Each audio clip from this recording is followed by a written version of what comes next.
Nous accueillons très fièrement d'ailleurs sur ce plateau Guillaume Lavallée. Bonjour Guillaume. Bonjour. Journaliste, vous êtes né le 15 décembre 1977 à Québec. Vous avez entrepris des études de maîtrise de philosophie, complétées d'ailleurs, sur le monde arabe à l'Université Laval. Est-ce que vous connaissiez Jocelyn McClure? Oui, parce qu'on avait un séminaire en commun. Bon. Jocelyn finissait son doctorat, je crois, puis moi je commençais la maîtrise. Qu'est-ce qui vous intéressait dans cette sphère d'études?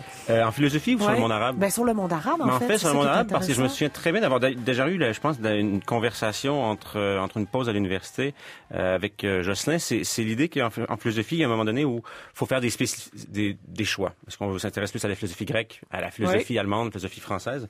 Moi, j'avais le sentiment qu'on n'enseignait pas la tradition arabe à l'université. Puis on avait eu des cours de philosophie médiévale sur les grands penseurs arabes, qui est un peu la courroie de transmission entre la philosophie grecque et la philosophie de la Renaissance jusqu'à aujourd'hui. Et je me suis dit, je vais essayer de creuser ça.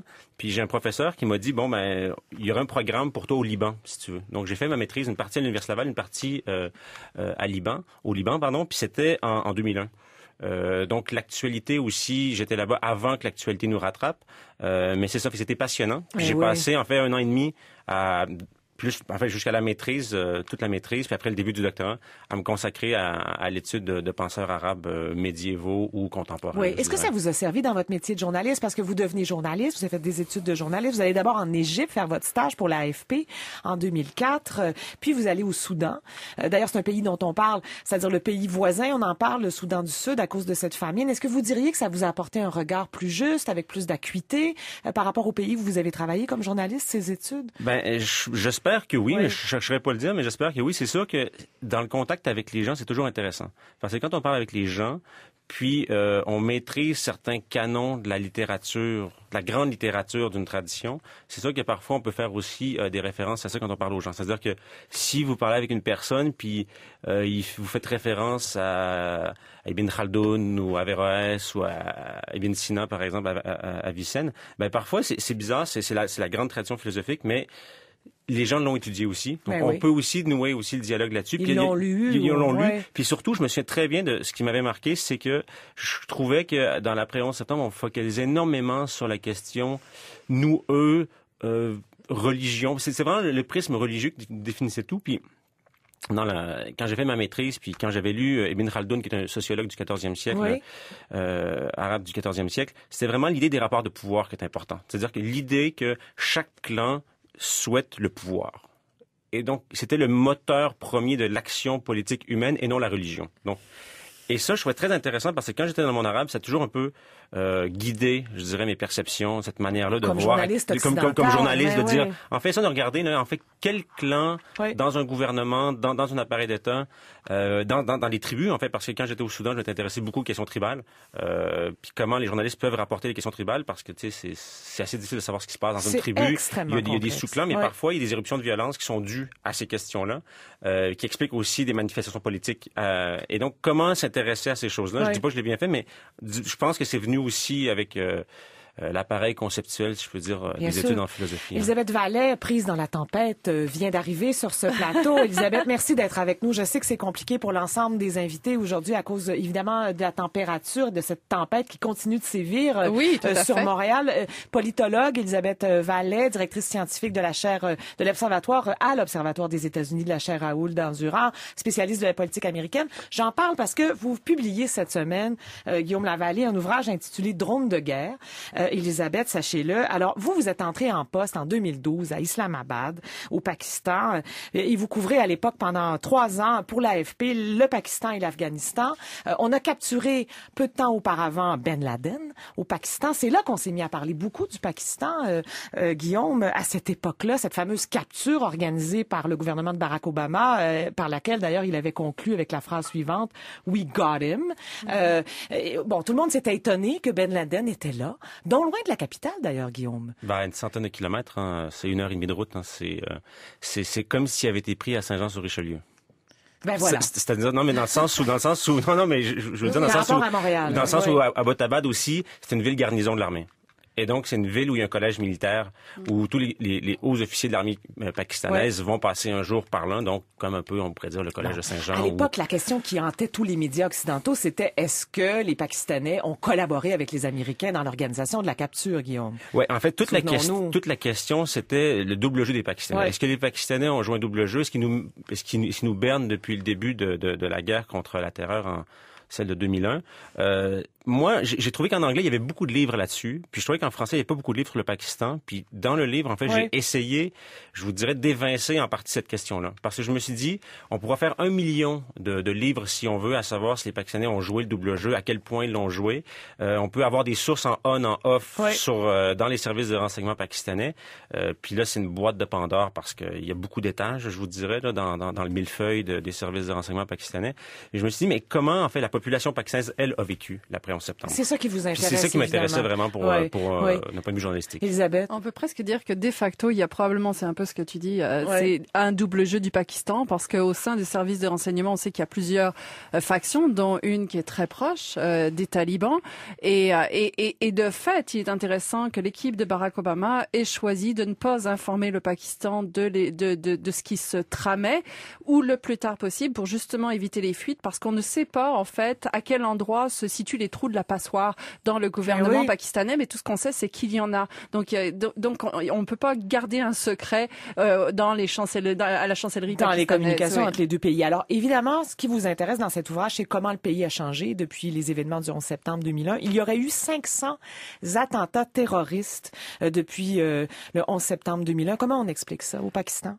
En fait, 500 attentats suicides seulement. En fait, donc, on peut attacher les attentats à la bombe, on peut les rajouter à tout ça. Mais l'idée, c'est que, c'est ça. Moi, je regardais les statistiques en quittant le pays. 500 attentats suicides. Donc, le 3e pays au monde depuis le 11 septembre qui en a vécu le plus. Donc, après l'Irak et l'Afghanistan. Donc, 2 pays qui, eux, sont en guerre. Le Pakistan ne l'était pas. Et là, je me suis dit, comment ça se fait que tel état se produit, mais aussi comment on vit à travers ça.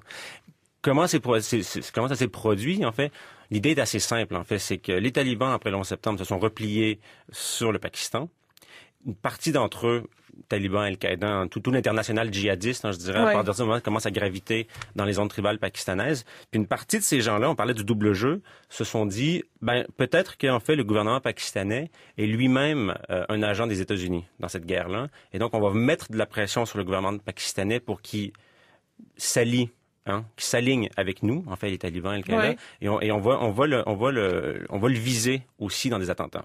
Okay?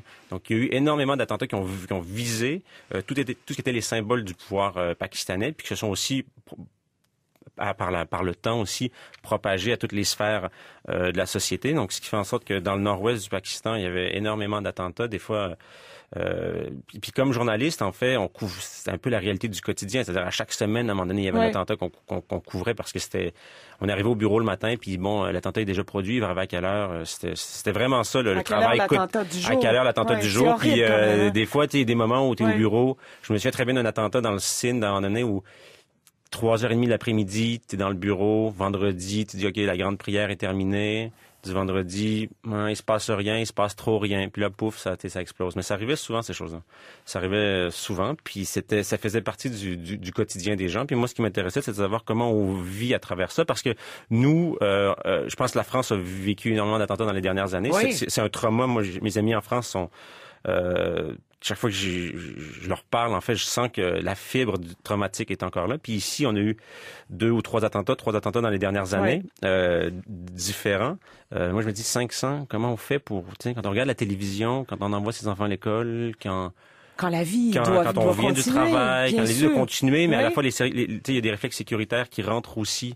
Quand on s'attaque aux écoles, c'est souvent le cas, comme ce fameux attentat de Peshawar en 2014, là, 141 victimes, dont 132 enfants. Pourquoi on s'attaque aux écoles, d'ailleurs? Dans ce cas-ci, c'est intéressant parce que moi, je voyais 2 facteurs clés. Un, c'est que c'était une école qui était tenue par l'armée. Donc, je vous disais que les talibans avaient aussi ciblé tout ce qui était les symboles du pouvoir pakistanais. L'armée en est un.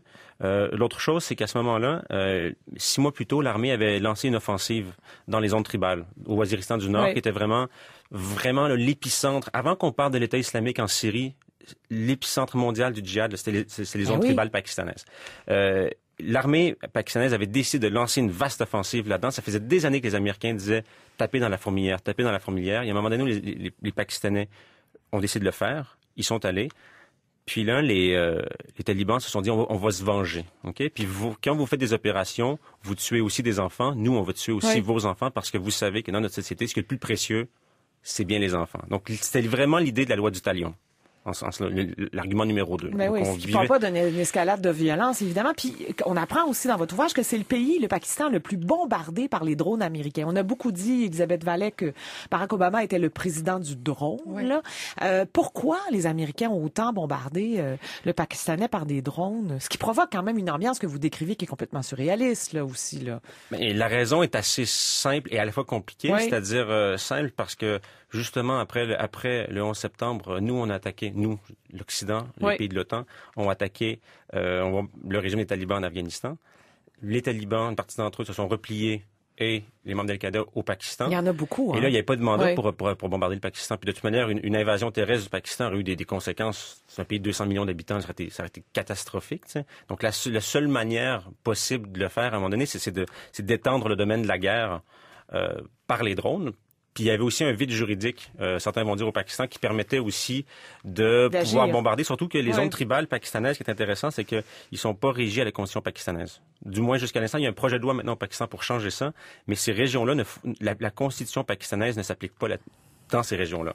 Donc il y avait aussi une sorte de vide juridique qui permettait peut-être aussi aux Américains d'agir sans qu'il y ait de procès pour meurtre dans les zones tribales, ou de citoyens pakistanais qui accusent la CIA, par exemple, de meurtre. Et on tue des civils avec ce genre d'objet, évidemment, puis ça change aussi, vous vous intéressez à la qualité de vie ou à la vie des Pakistanais, là. Être attaqué par des robots, quand même, c'est une réalité dont on peut pas s'imaginer ce que ça peut être. Ben, ceux qui vivent à la frontière, c'est ça. Pour le reste, le Pakistanais qui habite à Karachi, il est pas inquiété par ça. En fait, il est inquiété d'un point de vue symbolique de l'agression, entre guillemets, sur son pays.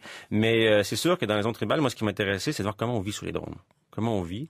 Puis l'idée du livre est un peu née dans une clinique psychiatrique à Peshawar, parce que les gens vont quitter les zones tribales pour aller à Peshawar, qui est une grande ville de 4 millions d'habitants près de la frontière avec l'Afghanistan. Puis j'avais passé du temps avec des psychiatres là-bas, puis de voir justement dans les cliniques psychiatriques comme des vieux hommes enturbannés, comme on peut voir sur la couverture du livre, des hommes dans qui la société tribale pachtoune, on va jamais témoigner de sa vulnérabilité comme ça. C'est vraiment, ça fait pas partie du code de l'honneur. C'est tabou. C'est vraiment tabou. C'est vraiment tabou.